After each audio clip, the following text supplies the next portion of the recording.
कक्षा 9वीं के बुक से अध्याय 2 में प्रश्नावली 2 के प्रश्न क्रमांक 10वां, जिसमें हमें ज्ञात क्या करना है, P/Q के रूप में व्यक्त करना है। तो दशमलव में जो मान दिया रहेगा उसे हमें P/Q के रूप में व्यक्त करेंगे। तो इस प्रश्न में मैंने 2 प्रश्न हल किया था।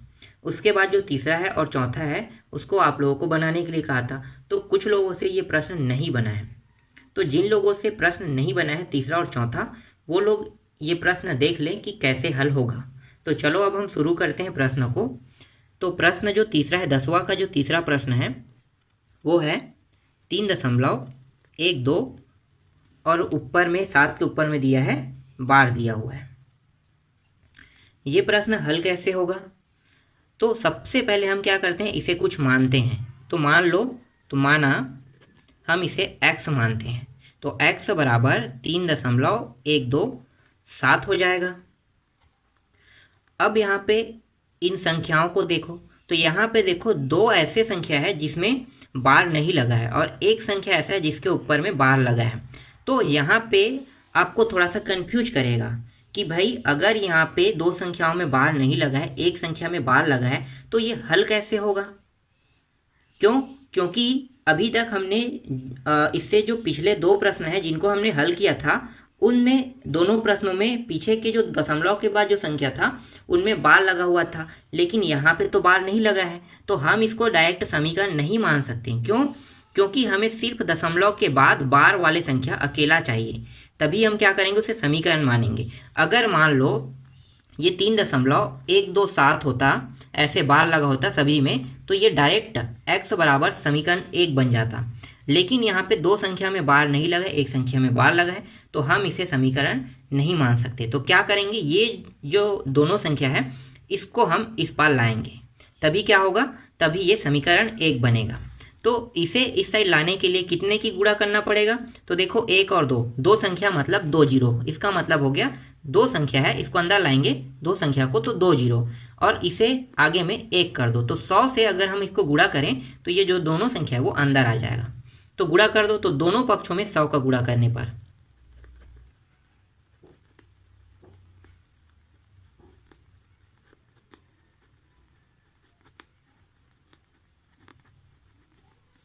100 का गुणा करेंगे, तो यहाँ भी 100 का गुणा, यहाँ भी 100 का गुणा। तो ये रहा, हमने 100 का गुणा इसके साथ किया तो ये 100x हो जाएगा। अब इसके साथ भी 100 का गुणा करेंगे, तो 100 का गुणा करेंगे तो ये बन जाएगा 312.7 बार। तो देखो बार अकेला हो गया, मतलब क्या है, ये एक समीकरण बन गया। तो ये हो गया पहला समीकरण।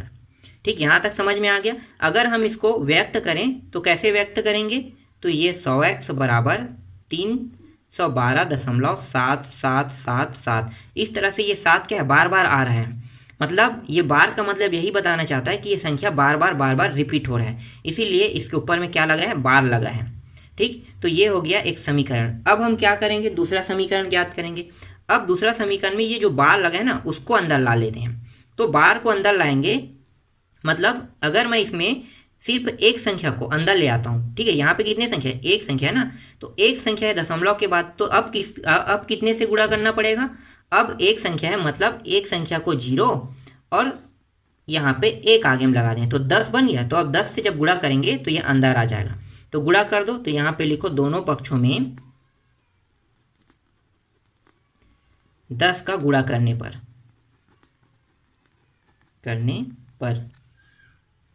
तो 10 का गुणा करेंगे तो ये हो जाएगा, 10 का यहाँ भी गुणा करेंगे तो ये 1000 हो जाएगा, तो 1000x, यहाँ भी गुणा करेंगे 10 का तो ये हो जाएगा 3127। और पीछे में क्या है, ये 3 संख्या बचा है ना, पीछे में ये 3 संख्या बचा है, तो बार बार रिपीट हो रहे हैं, मतलब हम इसको ऐसे भी लिख सकते हैं। तो ये हो गया दूसरा समीकरण। अब क्या करेंगे, दूसरा समीकरण में पहले समीकरण को घटा देंगे। तो घटा दो, तो यहाँ पे लिखो दूसरा समीकरण 2 में समीकरण 1 को घटाने पर, समीकरण 2 क्या है, 1000, x बराबर 3127 बार। अब समीकरण 1 को भी ले लेते हैं। समीकरण 1 क्या है, 100x है, और यहाँ पे जो संख्या है वो है 12.7 बार। घटा दो, घटाएंगे चिन्ह में क्या हो जाएगा, माइनस हो जाएगा। यहाँ पे देखो दोनों में क्या है, बार लगे हैं, मतलब ये हो गया 0, फिर दशमलव है, फिर यहाँ पे घटाएंगे तो ये 5 आ जाएगा, यहाँ पे घटाएंगे तो 1 आ जाएगा, और ये 10, यहाँ पे एक हासिल लेते हैं तो ये 11 हो जाएगा। 11 में 3 घटाएंगे कितना आएगा, 8 आ जाएगा, तो ये आ गया 815 आ गया। और यहाँ पे क्या है, यहाँ पे है 2, इससे एक हासिल अगर लिए थे तो ये कितना हो जाएगा, 2 हो जाएगा, तो ये हो गया 2815 आ गया। ठीक, यहाँ तक समझ में आ गया। अब इसको भी घटा दो, तो यहाँ पे देखो दोनों में x है और क्या है, ये है, दोनों में x है, मतलब ये घट जाएगा। तो यहाँ पे 1000 में अगर 100 को घटाएंगे तो कितना आएगा, 900 x आ जाएगा, तो ये हो गया 900 x हो गया। अब हमें सिर्फ x को यहीं पे रखना है, और ये 2815 जो है वो यहाँ पे है, दशमलव को कोई मतलब नहीं है अब, क्योंकि दशमलव का मान कितना आया है, दशमलव के बाद संख्या 0 है, तो ये है 2815 बस आएगा। अब ये 900 को हम इस साइड लाएंगे तो कहाँ पे आएगा, नीचे में आ जाएगा। अब इसको देखो, भाग दे के देखो, तो ये 900 से भाग नहीं जाएगा, लेकिन ये 5 से दोनों कट रहा है, तो 5 से कट रहा है तो 5 से कटा देते हैं, तो ये हो गया 5 पंचे 25, 3 और 1 31, 31 कितने जाएगा, 5 से अगर कटा रहे हैं तो 5 छक्के 30, फिर 1 15, 5 तिये 15, तो ये आ गया 563। इसको भी 5 से भाग देते हैं, तो 5 एकम 5, 5 अट्ठे 40 और 5 शून्यम, तो यहाँ पे x का मान प्राप्त हो गया 563/180। और कट रहा है क्या, नहीं कट रहा है, तो क्या होगा, हमें भिन्न रूप में प्राप्त करना था, भिन्न मतलब p/q के रूप में हमें प्राप्त करना है, तो ये रहा भिन्न के रूप में प्राप्त होगा, यही क्या इसका आंसर है। ठीक, ये समझ में आया। चलो लास्ट प्रश्न को भी अब हल कर लेते हैं। चौथा जो प्रश्न है उसको भी देख लेते हैं। चौथा प्रश्न क्या है, चौथा प्रश्न है 5.125। अब सबसे पहले क्या करेंगे, इसे मानेंगे, तो मान लेते हैं, तो x बराबर 5.125। देखो अब यहाँ पे तीनों संख्या में बार लगा है, मतलब हम इसे डायरेक्ट समीकरण 1 मान सकते हैं, तो ये समीकरण 1 होगा। अगर हम इसे व्यक्त करेंगे तो इसे कैसे व्यक्त करेंगे, 5.125 फिर 125 फिर 125, मतलब ये जो बार है ये बताना चाहता है कि ये संख्या बार बार आ रहा है। बार का मतलब क्या है, बार बार वही संख्या प्राप्त होना। तो देखो 125 125 125 125 आ रहा है बार बार, मतलब ये यही बता रहा है हमें कि ये संख्या बार बार आ रहा है। अब क्या करेंगे, अब यहाँ पे 3 संख्या है, ठीक है, 3 संख्या है, 3 संख्या के बाद क्या है, बार बार आ रहा है, मतलब ये 3 संख्या है, 3 संख्या के बाद फिर 3 संख्या, फिर 3 संख्या, तो ये जो तीनों संख्या है इसको हमें अंदर लाना है। तो कितने से गुणा करें कि ये अंदर आ जाए, तो यहाँ पे देखो 1 2 3 मतलब 3 शून्य, ठीक है, कितने संख्या 1 2 3 मतलब 3 शून्य। अब यहाँ पे एक यहाँ पे लगा दो आगे में, अगर इससे हम गुणा करेंगे तो ये 125 जो है वो अंदर आ जाएगा।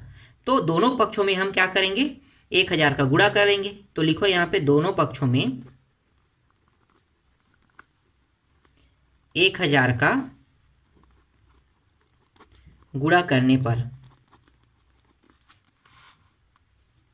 तो 1000 का गुणा x के साथ भी होगा और 1000 का गुणा इसके साथ भी होगा। 5 दशमलव हट जाएगा, 5125 हो जाएगा। बचा क्या, ये संख्या 125 125। अगर हम इसे लिखें तो हम इसे इस तरह से भी लिख सकते हैं, 5125.125, फिर बार लगा दो इसके ऊपर, तो इस तरह से ये क्या हो गया, दूसरा समीकरण बन गया। अब दूसरा समीकरण में पहले समीकरण को घटा दो, तो दूसरा समीकरण क्या है, 1000 x है बराबर 5125.125 और समीकरण 1 है x बराबर 5.125। घटाते हैं तो सभी क्या हो गया, माइनस में हो जाएगा। ये देखो बार बार होने के कारण कट गया, यहाँ पे इसका मान पूरा 0 आ गया, यहाँ पे इसका भी मान 0 आ गया, फिर ये 2 है, फिर 1 है, फिर 5 है। यहाँ पे सिर्फ 1 घट रहा है, तो यहाँ पे कितना आ जाएगा, 999 x आ जाएगा। तो यहाँ पे x बराबर 5120/999। और अब देखो ये क्या कट रहा है, नहीं कट रहा है, तो क्या होगा, यही इसका आंसर होगा। ठीक, ये समझ में आ गया आपको। इस तरह से प्रश्नावली 2.1 का था ना, मैं 2.2 का बोल रहा था, प्रश्नावली 2.1 का प्रश्न है, इस तरह से ये कंप्लीट हो गया।